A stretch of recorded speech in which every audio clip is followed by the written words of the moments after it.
نحمده ونصلي على رسوله الكريم أما بعد فأعوذ بالله من الشيطان الرجيم بسم الله الرحمن الرحيم اتل ما أوحي إليك من الكتاب وأقم الصلاة إن الصلاة تنهى عن الفحشاء والمنكر ولذكر الله أكبر والله يعلم ما تصنعون صدق الله وصدق رسوله النبي الكريم ونحن على ذلك لمن الشاهدين والشاكرين والحمد لله رب العالمين۔ میرا معزز سامعین، آج تراویح میں ہم نے اتل ما اوحی 21واں سپارہ تلاوت کیا ہے۔ اس کے اندر سورۃ الروم، سورۃ اللقمان اور الف لام میم سجدہ اور سورۃ الاحزاب یہ صورتیں آئی ہیں، اور سورۃ العنکبوت کا بقیہ حصہ بھی اس سورت کے اس سپارے کے اندر آیا ہے۔ اس سپارے کی ابتدا اللہ رب العزت اس بات سے کر رہے ہیں کہ اے نبی، جو آپ کی طرف کتاب میں وحی کیا ہے وہ آپ ان کی طرف تلاوت کر کے سنا دیں اور نماز کو قائم کریں۔ ان الصلاۃ تنہی عن الفحشاء والمنکر، اور بے شک نماز روکتی ہے بے حیائی اور بری باتوں سے، اور اللہ کا ذکر بہت بڑا ہے۔ واللہ یعلم ما تصنعون، اور اللہ جانتا ہے جو کچھ یہ کر رہے ہیں۔ یہاں اس آیت کے اندر اللہ رب العزت نے نماز کی صفت کو بیان فرمایا ہے کہ اے نبی، آپ ان کو بتا دیں کہ صرف آپ بھی نماز قائم کریں اور یہ لوگ بھی نماز قائم کریں۔ اور نماز کی صفت یہ ہے کہ نمازی کے اندر ایسی چیزیں پیدا کرتی ہے جو اس کو بے حیائی سے بھی روک دیتی ہیں اور وہ بری بات کرنے سے بھی اللہ کا خوف رکھتا ہے۔ اب اگر یہاں پر علماء فرماتے ہیں کہ اگر اس کی بندے کی نماز اس کو بے حیائی اور بری باتوں سے نہیں روک رہی تو وہ دیکھے اور محاسبہ کرے کہ اس کی نماز کے اندر کہاں غلطی اور کوتاہی ہے کہ وہ اس کو بے حیائی اور بری باتوں سے نہیں روکے۔ آج ہماری مسجدیں تو کھچا کھچ بھری ہوئی ہیں، قدم رکھنے کی بھی جگہ نہیں مل رہی، لیکن معاشرے کے اندر اسلامی قوانین کے اوپر چلنے والے 100 میں سے 2% بھی نہیں مل رہے۔ بے حیائی کی باتیں کرنے والے 99% تقریباً معاشرے میں موجود۔ تو معلوم ہوا کہ ہماری نمازیں ایسی اثر والی نہیں ہیں کہ جو ہمیں بے حیائی اور بری باتوں سے روکیں۔ تو 1 منٹ رک کر اپنا محاسبہ کریں کہ ہم نماز میں کہاں غلطی کر رہے ہیں، کہاں کوتاہی کر رہے ہیں۔ دیکھنے میں یہ آیا کہ نمازی مسجد سے نکل رہا ہے اور نکلتے ہی بے حیائی کی باتیں شروع کی، گالم گلوچ کرنا شروع کر دی۔ اگر دکان پر جا کر بیٹھا ہے تو وہی ناپ تول میں کمی کرنا شروع کر دی، اور اگر کوئی دفتر میں بیٹھا ہے تو وہاں رشوت لینا شروع کر دی، اور اگر کہیں لین دین کا معاملہ کراتا ہے تو جھوٹ اور غلط بیانی کے معاملات شروع کر دیے۔ تو اس سے معلوم ہوا کہ ہم اپنی نمازوں کو صرف اور صرف مسجد کی حد تک تو آباد کر رہے ہیں، لیکن اس کو معاشرے کے اندر ایک کردار نہیں سمجھ رہے۔ ہمارے استاد محترم فرمایا کرتے تھے کہ نماز انسان کی زندگی کا ضابطۂ حیات ہے، کہ جس انسان کی زندگی میں نماز ہی نہیں ہے تو معلوم ہوا کہ اس کی زندگی کا کوئی ضابطہ نہیں ہے، وہ جانور اور جانوروں سے بھی زیادہ بدتر ہے۔ اور البتہ جو لوگ نماز پڑھ رہے ہیں اور نماز کے اندر خشوع اور خضوع اور اطمینان کے ساتھ پڑھ رہے ہیں، کہ جس طریقے سے سورۃ المؤمنون کی ابتدا کے اندر بتایا گیا، ساری صفات بیان کر دی گئی، تو اگر اس طریقے سے پڑھ رہے ہیں اور جہاں نماز میں نگاہیں رکھنے کا حکم ہے وہیں پر اپنی نگاہیں رکھ رہے ہیں، تو اللہ رب العزت اس کو زندگی میں معاشرے کے اندر اس کی نظر بھی وہیں رکھے گا جہاں اس کا کام اور اس کی نظر ہوگی۔ دوسروں کی جیبوں پر اور دوسروں کے معاملات پر اس کی نظر نہیں جائے گی، کہ اللہ رب العزت اس کو اپنے معاملات میں اتنا مگن رکھیں گے کہ دوسروں کی برائی سے، دوسروں کی غیبت سے اللہ اس کو محفوظ فرما دیں گے کہ اس کو اپنے معاملات کافی ہو جائیں گے، اور اللہ رب العزت اس کو کسی کے در پر ہاتھ پھیلانے کی نوبت نہیں آنے دیں گے۔ صرف اور صرف جس طرح نماز کی اس نے قدر کی، اللہ رب العزت اس انسان کی قدر کر دیں گے، کہ اللہ نے فرمایا وَكَانَ اللَّهُ شَاكِرًا عَلِيمًا، میں بہت بڑا قدردان ہوں اور جاننے والا ہوں۔ جو اللہ کی نماز کی قدر کرے گا اللہ اس کی ساری زندگی میں قدر بنا دیں گے۔ پھر اس کے بعد اہل کتاب جو تھے، وَلَا تُجَادِلُوا أَهْلَ الْكِتَابِ، نبی علیہ السلام اور صحابہ کو فرمایا کہ آپ اہل کتاب سے جدال نہ کریں، إِلَّا بِالَّتِي هِيَ أَحْسَنُ، مگر یہ کہ اچھے طریقے سے ان کو باتیں سمجھا دیں۔ اور پھر یہ کتاب ہم نے آپ کی طرف نازل فرمائی ہے، اس کا انکار وہی لوگ کریں گے جن کے دلوں کے اندر کفر ہے، اور اس کی باتیں وہی مانیں گے جو اللہ کی طرف رجوع کرنے والے ہیں، بل ہوا آیات بینات، یہ تو واضح نشانیاں ہیں، ان سے انکار تو ظالم لوگ ہی کر سکتے ہیں کہ ظالم کے سامنے حق بیان کرو کہ بھائی دن ہو رہا ہے تو وہ کہے گا نہیں دن نہیں ہو رہا، اگر رات کہتے ہو تو ٹھیک ہے نہیں تو تمہاری جان لیتا ہوں۔ تو اللہ فرماتے ہیں ایسے لوگ وہ انکار کرتے ہیں ان واضح نشانیوں کا، یہ بالکل روز روشن کی طرح آیا اور واضح نشانیاں اور دلائل ہیں کہ ان میں اللہ کی باتیں بالکل واضح ہیں۔ اب کوئی انکار کرے قیامت کا، کوئی انکار کرے بعث بعد الموت کا، کوئی انکار کرے حقانیت قرآن کا، کوئی انکار کر دے نبی علیہ الصلوۃ والسلام کی نبوت کا، تو وہ ظالم ہے، اور ظالم کا انجام اللہ رب العزت بہت بہتر بنانے والے ہیں۔ اولم یکفہم انا انزلنا علیک الکتاب یتلی علیہم، اب یہ دلائل مانگتے ہیں آپ سے اور کہ آپ اور معجزے لے کے آ جاؤ، کہ ان کے لیے یہ کتاب کافی نہیں ہے جو ہم نے نازل فرما دی ہے، یہ کتاب رحمت بھی ہے، یہ کتاب نصیحت بھی ہے، جو اس سے نصیحت حاصل کرے، اور اگر نصیحت نہیں حاصل کرتے تو القرآن حجت لک و علیک، تو یہ قرآن آپ کے لیے حجت بھی بن سکتا ہے کہ آپ کو کل قیامت کے دن بچا لے گا، او علیک، یا یہ قرآن آپ کے لیے کل دلیل بن جائے گا کہ اے اللہ اس نے میری ناقدری کی، میں اس کے پاس پہنچا تھا، اس نے میرے دلائل کو ٹھکرایا اور میرا انکار کیا، آج اس کی پکڑ فرما لے، تو یہ قرآن اس کے لیے وبال بن جائے گا۔ پھر اس کے بعد اللہ رب العزت نے بتایا کہ کل نفس ذائقۃ الموت، کہ ہر نفس کے لیے اللہ نے موت کا ایک وقت مقرر کیا ہے۔ یہ کافر کہتے رہتے ہیں کہ جلدی لے آؤ عذاب، اگر تم سچے ہو، اللہ فرماتے ہیں ہم نے عذاب کا وقت مقرر کیا ہوا ہے، اگر اس کا وقت مقرر نہ ہوتا تو ہمارا عذاب ان پر اچانک سے پہنچ جاتا اور ان کو احساس بھی نہ ہوتا۔ اور یہ عذاب کے بارے میں جلدی کرتے ہیں جبکہ جہنم کافروں کا مکمل احاطہ کر لے گی، کہ اس کی اللہ نے جو دیواریں بنائی ہیں، اللہ نے جو کناتیں اس کے ارد گرد لگائی ہیں، وہ بھی آگ کی لپٹیں ہیں کہ جب یہ بھاگیں گے تو وہ بھی پکڑ پکڑ کر اندر ڈالیں گی۔ یوم یغشاہم العذاب من فوقہم، ان کو عذاب گھیرے گا اوپر سے بھی، ومن تحت ارجلہم، ان کی ٹانگوں کے نیچے سے بھی، ویقول ذوقوا ما کنتم تعملون، اور ان سے کہہ دیجئے کہ چکھو، اور ان سے کہا جائے گا کہ آج وہ چکھ لو جو تم دنیا میں کر آئے ہو۔ اور اللہ کے بندوں کو اللہ نے تسلی فرما دی کہ اے میرے بندو، یہ اللہ کی زمین بہت وسیع ہے، یہ اگر تمہیں ایک جگہ نماز پڑھنے سے اور عبادت کرنے سے منع کر دیں تو ان کو کرنے دو، فَإِيَّايَ فَاعْبُدُونِ، میری پوری زمین پاک ہے، جہاں چاہے اللہ کی عبادتیں کرو، اللہ تمہاری عبادتیں قبول فرمائے گا۔ پھر اس کے بعد اللہ رب العزت نے ایک واقعہ ذکر کیا کہ یہ دنیا تو کھیل اور کود ہے اور آخرت کی زندگی ہمیشہ رہنے والی ہے، ان کو کوئی اس کا شعور نہیں ہے، یہ اللہ کو رب نہیں مانتے، حالانکہ ان کی حالت یہ ہے کہ جب یہ کشتی میں سوار ہوتے ہیں اور کشتی کسی بھنور میں پھنس جائے، سمندر میں پھنس جائے اور اس پر کوئی طوفان آ جائے تو یہ فوراً سے دعوا اللہ مخلصین لہ الدین، سارے پکارنے لگ جاتے ہیں کہ اے اللہ ہم تیری عبادت کریں گے، تو ہی ہمارا رب ہے، ہمیں اس بھنور سے نکال دے، اس طوفان سے نکال دے۔ اور جب اللہ نجات دیتے ہیں فلما نجاہم الی البر، جب اللہ خشکی پر لے آتے ہیں اذا ہم یشرکون، دوبارہ شرک کرتے ہیں۔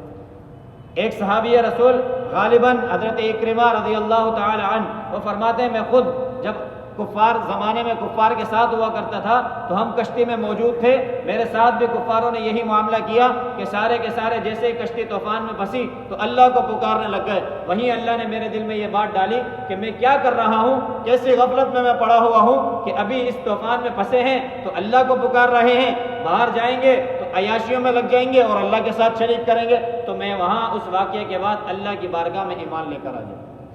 اور اس کے بعد اللہ رب العزت نے اس صورت کے آخر میں بتایا والذین جاہدوا فینا لنہدینہم، جو لوگ ہماری بارگاہ میں ہماری راہ میں کوششیں کر رہے ہیں ہم ان کو ضرور بضرور سیدھی راہ کی طرف ہدایت عطا فرما دیں گے۔ وَإِنَّ اللَّهَ لَمَعَ الْمُحْسِنِينَ، اللہ احسان کرنے والوں کا، اچھائی کرنے والوں کو اچھا بدلہ عطا فرماتے ہیں، اللہ ان کی ناقدری نہیں کرتے۔ اور جو لوگ اللہ کی راہ میں جہاد کر رہے ہیں اگر وہ مغلوب نظر آ رہے ہیں تو اللہ ان کو کامیاب فرمائیں گے، اللہ ان کو غالب فرما دیں گے۔ یہ مناسبت ہے آگے والی سورۃ الروم سے کہ اللہ رب العزت نے سورۃ الروم کی ابتدا ہی میں کفار کے زعم باطل کو رد کیا کہ کفار روم کی جب غلبہ مغلوب ہو گیا اور مشرکین کو اللہ نے فتح دے دی کہ وقتی طور پر تمہیں یہ فتح ہے، اور ہرکل جو بادشاہ تھا ان کا وہ خدا پرست تھا، اللہ کی عبادت کرنے والا تھا، تو اس کے ساتھ ساتھ یہ لوگ جو تھے یہ دوسرے یہ یہود تھے، بنو نذیر اور اس طریقے کے لوگ، بنو قریظہ یہ یہودی تھے، اور اسی طرح جب ان کو اللہ نے اس کو مغلوب کیا روم کے اوپر ایرانیوں کو غلبہ عطا فرما دیا تو سارے کے سارے مشرک خوش ہونے لگ گئے کہ ایرانی ہمارے بھائی مشرک، اللہ نے ان کو غلبہ دے دیا، یہ زمین میں ان کا بڑا واویلا ہو گیا اور ان کو آباد کر دیا، تو اب تو ان کے لیے کوئی ٹھکانہ نہیں ہے، یہ خوشیاں منانے لگے۔ وَيَوْمَئِذٍ يَفْرَحُ الْمُؤْمِنُونَ، اور اللہ نے فرمایا کہ تھوڑے دن کی بات ہے، 9 سال اللہ نے شمار کروائے، فی بضع سنین، یہ 9 سال ہیں تمہارے پاس، اللہ روم کو دوبارہ غلبہ عطا فرمائیں گے۔ تو یہ حیران ہو گئے، یہ روم کو اللہ کیسے غلبہ دے دے گا جبکہ آج تو وہ نیست و نابود ہو گیا ہے، کوئی اس کا نام لینے والا نہیں ہے، اللہ کیسے اس کو غلبہ دے دیں گے؟ اللہ نے جو وعدہ کیا پھر اللہ نے اسباب بنائے، اللہ نے روم کو دوبارہ غلبہ عطا فرمایا۔ وَيَوْمَئِذٍ يَفْرَحُ الْمُؤْمِنُونَ، اس دن مومنوں نے خوشی منائی۔ وعد اللہ لا یخلف اللہ وعدہ، اللہ کا وعدہ ہے اور اللہ اپنے وعدے کے خلاف نہیں کرتا، لیکن اکثر لوگ نہیں جانتے۔ یعلمون ظاہرا من الحیات الدنیا، وہ دنیا کی ظاہری زندگی کو تو جانتے ہیں اور آخرت سے غافل رہتے ہیں۔ پھر اس کے بعد اللہ رب العزت نے اپنی توحید اور وحدانیت کے دلائل بتائے کہ اللہ نے تمہیں مٹی سے بنایا اور پھر زمین کے اوپر تمہیں چلتا پھرتا بنا دیا، اور اللہ نے تمہیں ایک نفس سے پیدا کیا، اور اللہ نے تمہارے لیے جوڑے بنائے تاکہ تم سکون اختیار کرو، اور اللہ نے تمہارے لیے محبت اور رحمت بنا دی آپس میں۔ یہ نشانیاں ہیں کہ جس میں تم غور و فکر کرو، اور اللہ ہی ہے جس نے زمین کو بھی بنایا، جس نے آسمان کو بھی بنایا، تمہاری مختلف زبانوں کو بھی اللہ نے بنایا، اور تمہارے مختلف رنگوں کو بھی اللہ نے بنایا کہ مختلف زبانیں دنیا میں بولی جا رہی ہیں، مختلف رنگوں کے لوگ دنیا میں نظر آ رہے ہیں۔ یہ ساری کی ساری تمام کی تمام نشانیاں ہیں کہ جس میں عالمین کو غور کرنا چاہیے۔ اور اللہ ہی ہے جس نے رات کو تمہارے لیے آرام کا وقت بنایا اور دن کو بھی تمہارے لیے آرام بنایا، اور دن کو تمہارے لیے فضل تلاش کرنے کا سبب بنایا کہ دن کے وقت تم رزق تلاش کرو۔ اور پھر اللہ رب العزت نے ایک چمک بنائی، یہ آسمان میں بجلی چمکتی ہے، کبھی تمہیں اس سے خوف ہو جاتا ہے اور کبھی تمہیں امید نظر آتی ہے کہ دنیا کے اندر جب پانی کی ضرورت ہوتی ہے تو یہی بجلی کڑکنا یہ امید ہوتی ہے کہ بارش آنے والی ہے، اور یہی جب زیادہ ہو جائے ہماری اوقات سے زیادہ جب بارش برسنا شروع ہو جائے تو یہی بجلی کا کڑکنا ہمارے لیے خوف کا باعث بن جاتا ہے۔ پھر اس میں نشانیاں ہیں عقل والوں کے لیے۔ اللہ فرماتے ہیں کہ اللہ نے قائم کیا آسمان کو، اللہ نے قائم کیا زمین کو اللہ ہی کے حکم سے، کہ کوئی چیز ان کے درمیان حائل نہیں ہے۔ پھر اس کے بعد اللہ رب العزت نے تخلیق انسان کے مرحلے کو ذکر کیا کہ اللہ نے تمہیں ضعف سے طاقت عطا فرمائی۔ تم بچپنے میں چھوٹے تھے، چل پھر نہیں سکتے تھے، کھڑے نہیں ہو سکتے تھے، اللہ نے تمہیں قوی بنایا، نوجوانی تمہیں عطا فرمائی، پھر اللہ رب العزت دوبارہ تمہیں قوت کے بعد ضعف میں ڈھال دیتے ہیں۔ یخلق ما یشاء، اللہ کی طاقت ہے، اللہ جیسے چاہے بنا دے، وہو العلیم القدیر، وہ جاننے والا ہے اور بڑا قادر ہے۔ پھر اس کے بعد اللہ رب العزت نے آخر کے اندر یہ بتایا کہ اللہ رب العزت کے لیے فاصبر ان وعد اللہ حق، کہ آپ صبر اختیار کریں، اللہ کا وعدہ حق ہے۔ ولا یستخفنک الذین لا یوقنون، جو لوگ ایمان نہیں رکھتے یہ آپ کو ہلکا نہیں کریں، ان کی باتوں سے آپ اپنے آپ کو ہلکان نہیں کریں، آپ اپنے آپ کو زمین میں ایسا محسوس نہیں کریں کہ آپ کے پاس کچھ نہیں ہے، بلکہ جب اللہ کا وعدہ آئے گا تو اللہ رب العزت آپ کو طاقت اور قوت سب عطا فرما دیں گے۔ پھر اس کے بعد سورۃ اللقمان کی ابتدا ہے، اس میں اللہ رب العزت نے ابتدا میں حقانیت قرآن کے دلائل قائم کیے۔ پھر اس کے بعد اللہ رب العزت نے بتایا کہ یہ قرآن ہدایت ہے اور رحمت ہے محسنین کے لیے، اچھائی کرنے والوں کے لیے، اور جو لوگ نماز قائم کرتے ہیں، زکوٰۃ ادا کرتے ہیں، آخرت کے دن پر ایمان رکھتے ہیں، اور اولئک علی ھدی من ربہم واولئک ھم المفلحون، کہ یہی لوگ ہیں کہ جو ہدایت پر ہیں اور یہی لوگ ہیں جو کامیاب ہیں۔ اور جو لوگ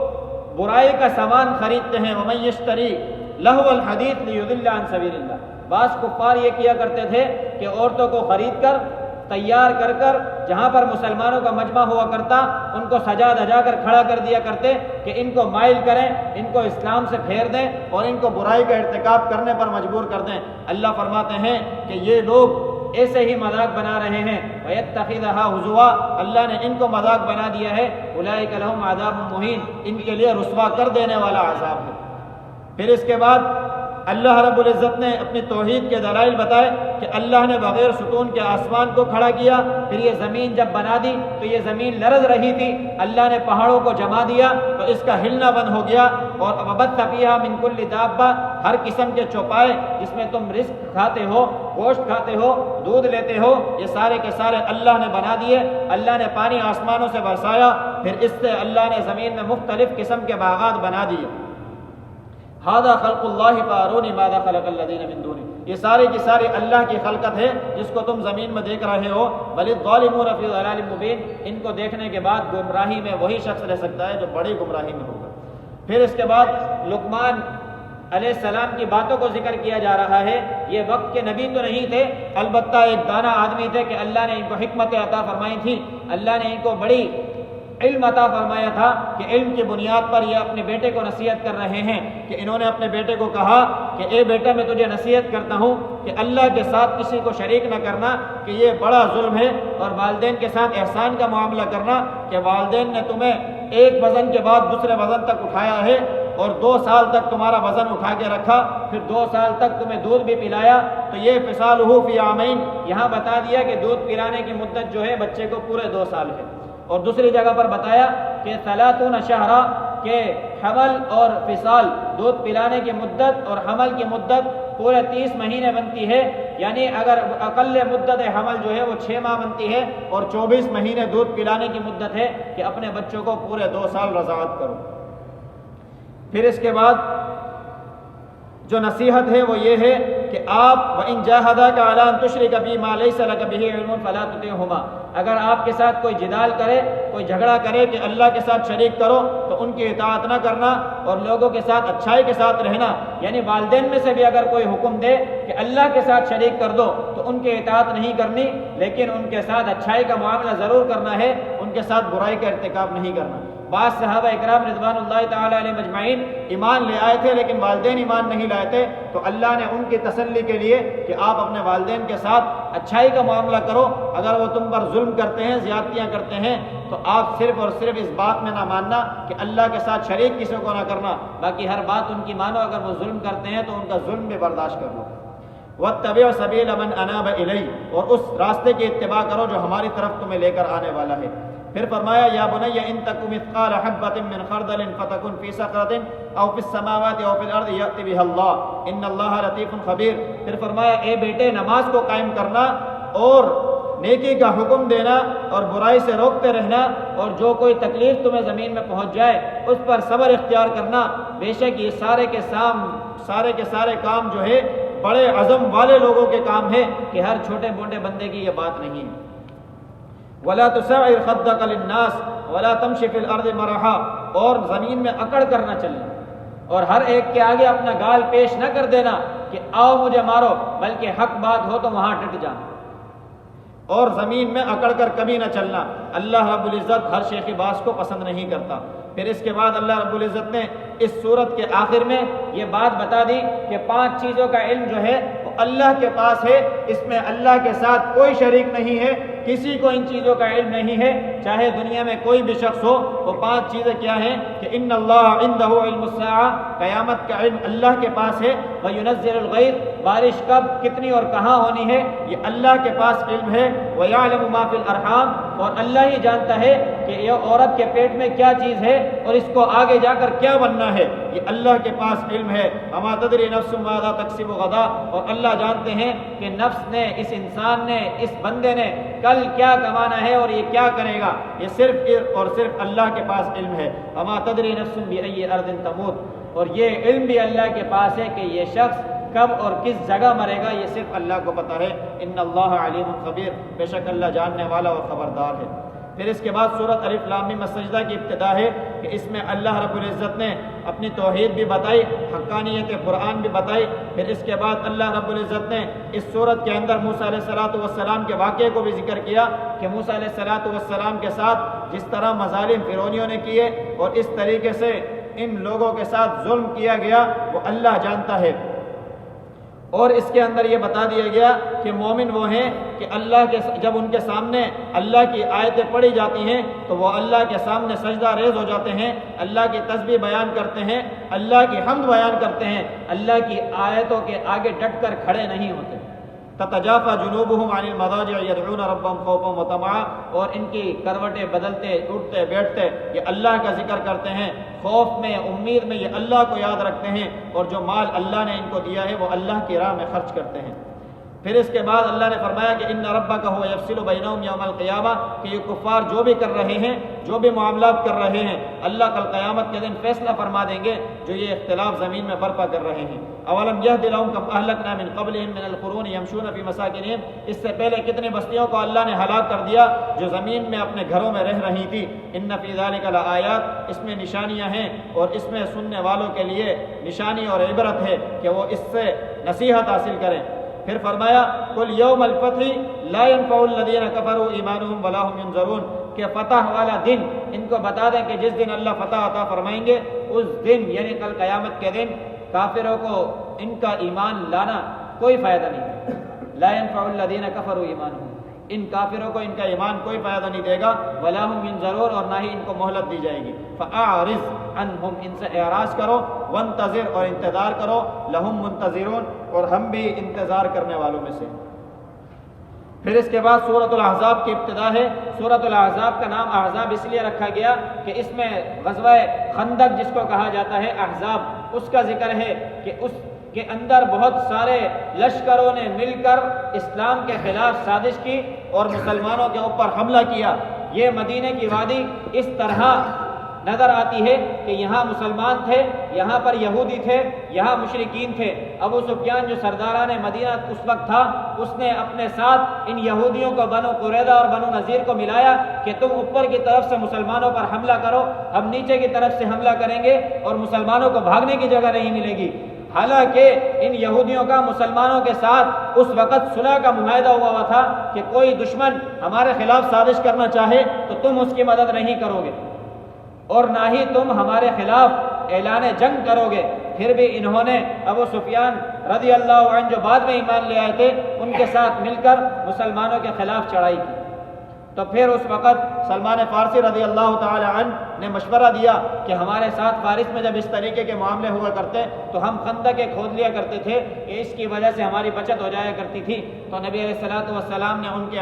مشورے پر عمل کیا، ان کی رائے کو ترجیح دی اور خندق کھدوا دی 3 میل تک کہ اب ایک طرف سے تو بچت ہو گئی اور حضرت علی رضی اللہ عنہ کھڑے ہو گئے کہ جو خندق کو پار کرنا چاہتا تو وہ اپنی تلوار سے اس کا سر قلم کر دیا کرتے، اور دوسری طرف بنو نذیر اور بنو قریظہ تھے تو انہوں نے جب چڑھائی کرنا چاہی تو اللہ نے طوفان ایک ہوا چلا دی کہ جس طوفان کی وجہ سے یہ بھاگ گئے سارے الا فرارا، کہ انہوں نے راہ فرار اختیار کر لی۔ اور پھر اللہ رب العزت نے اس صورت کے اندر کفار کے زعم باطل کو رد کیا کہ ان کے گمان یہ تھا کہ بعض لوگوں کے سینوں کے اندر اللہ 2 دل رکھ دیتے ہیں کہ ان کے اندر 2 دل ہوتے ہیں۔ اللہ نے فرمایا ما جعل اللہ لرجل من قلبین فی جوفی، کسی کے سینے میں 2 دل اللہ نے نہیں رکھے، ایک ہی دل رکھا ہے، یا تو ایمان رہ سکتا ہے یا کفر رہ سکتا ہے، یا اللہ رہ سکتا ہے یا شیطان رہ سکتا ہے۔ اگر اللہ کے پاس آتے ہو تو شیطان کو چھوڑ دو، شیطان کے پاس جاتے ہو تو پورے کے پورے اس کی طرف چلے جاؤ، اللہ کو تمہاری کوئی ضرورت نہیں ہے۔ اور اسی طرح جو متبنہ ہوتے تھے، جو بچے اپنے پاس گود لے لیا کرتے تھے، ان کے لیے یہ حکم بتا دیتے تھے کہ یہ اصلی بیٹے کی طرح ہیں، جبکہ اللہ نے بتایا کہ یہ اصلی بیٹے کی طرح نہیں ہے بلکہ یہ تمہارے متبنہ ہیں، صرف اور صرف کہلانے کے لیے بیٹے ہیں، باقی سارے حکم وہی لاگو ہوں گے جو دوسروں پر لاگو ہیں۔ اور وما جعل ازواجکم اللائي تظاہرون منہن امہاتکم، یہ اظہار کر لیا کرتے تھے کہ اپنی بیویوں کو کہا کرتے تھے کہ تمہاری پشت ہمارے لیے ایسے ہے جیسے ہماری ماں کی پشت، اور پھر اس لفظ کے کہہ دینے کے بعد جدائی اختیار کر لیا کرتے تھے۔ اللہ نے فرمایا کہ یہ قسم کی طرح ہے کہ اگر تم اس کو پورا کرو گے تب تو جدائی ہے، اگر تم کفارہ ادا کر دو گے تو تمہارے لیے تمہاری بیوی دوبارہ حلال ہے۔ ذالکم قولکم بافواہکم، یہ جو تم باتیں کر رہے ہو یہ تمہارے منہ کی باتیں ہیں، اللہ حق بیان کرتا ہے، حق کہتا ہے اور حق کی طرف ہی رہنمائی فرماتا ہے۔ پھر اس کے بعد نبی علیہ الصلوۃ والسلام کے بارے میں بتا دیا کہ نبی علیہ الصلوۃ والسلام کسی کے والد نہیں ہیں، بلکہ یہ تمام کے تمام امت کے روحانی والد ہیں، اور ان کی جو اہلیہ ہے یہ تمام کی تمام امت کی روحانی مائیں ہیں، ان کے ساتھ کسی کا نکاح نہیں ہو سکتا نبی علیہ الصلوۃ والسلام کے بعد، سب پر یہ حرام ہے۔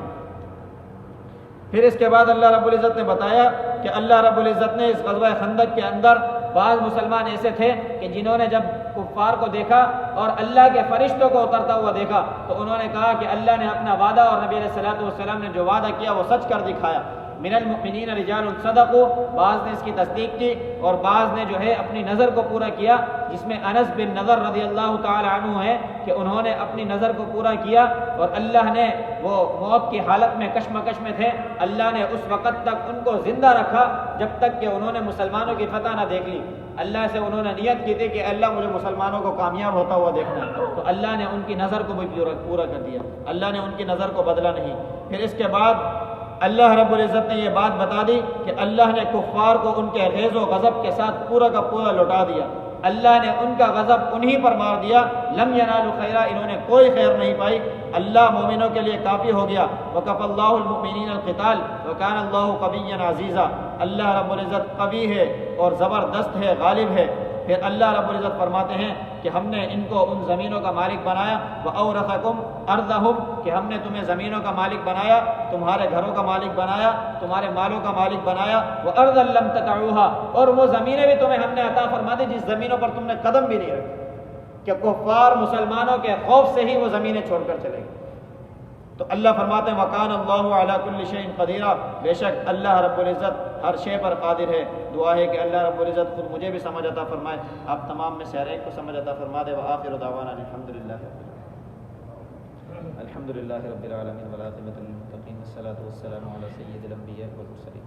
اللہم انت السلام و منک السلام تبارک یا ذا الجلال والاکرام۔ اللہ کریم ہمارے یہاں بیٹھنا اپنی بارگاہ عالیہ میں قبول فرما، اللہ تراویح پڑھنا اپنی بارگاہ عالیہ میں قبول فرما، اللہ کریم قرآن اور احادیث کا سننا سنانا اپنی بارگاہ عالیہ میں قبول فرما، اللہ قرآن اور احادیث کی سمجھ ہم سب کو عطا فرما، یا اللہ ہمیں جھوٹ اور غیبت سے حفاظت فرما، یا اللہ ہمارے ایمان کی حفاظت فرما، یا اللہ ہمارے گھر بار کاروبار کی حفاظت فرما، یا اللہ ہمارے معاشرے کی یا اللہ حفاظت فرما، یا اللہ مسلمانوں کی جہاں جہاں دین کی سربلندی کے لیے کام کر رہے ہیں یا اللہ سب کی حفاظت فرما، یا اللہ مسلمانوں کو غلبہ عطا فرما، یا اللہ کفار آج جشن منا رہے ہیں کہ ہم کامیاب ہو گئے، ہمیں غلبہ عطا فرما دیا، اللہ جس طریقے سے تو نے روم کو غالب کیا اسی طریقے سے یا اللہ اپنا فیصلہ فرما دے اور مسلمانوں کو غلبہ عطا فرما، یا اللہ فلسطین کے مسلمانوں کی مدد فرما، یا اللہ جو نمازوں کے اندر ظلم ہو رہا ہے، جو یہ ظلم کر رہے ہیں، یا اللہ ان کا غیظ اور غضب انہی پر لوٹا، یا اللہ ان کو دنیا کے لیے عبرت کا نشان بنا، یا اللہ مسلمانوں کو محفوظ فرما، یا اللہ مسلمانوں کو غلبہ عطا فرما،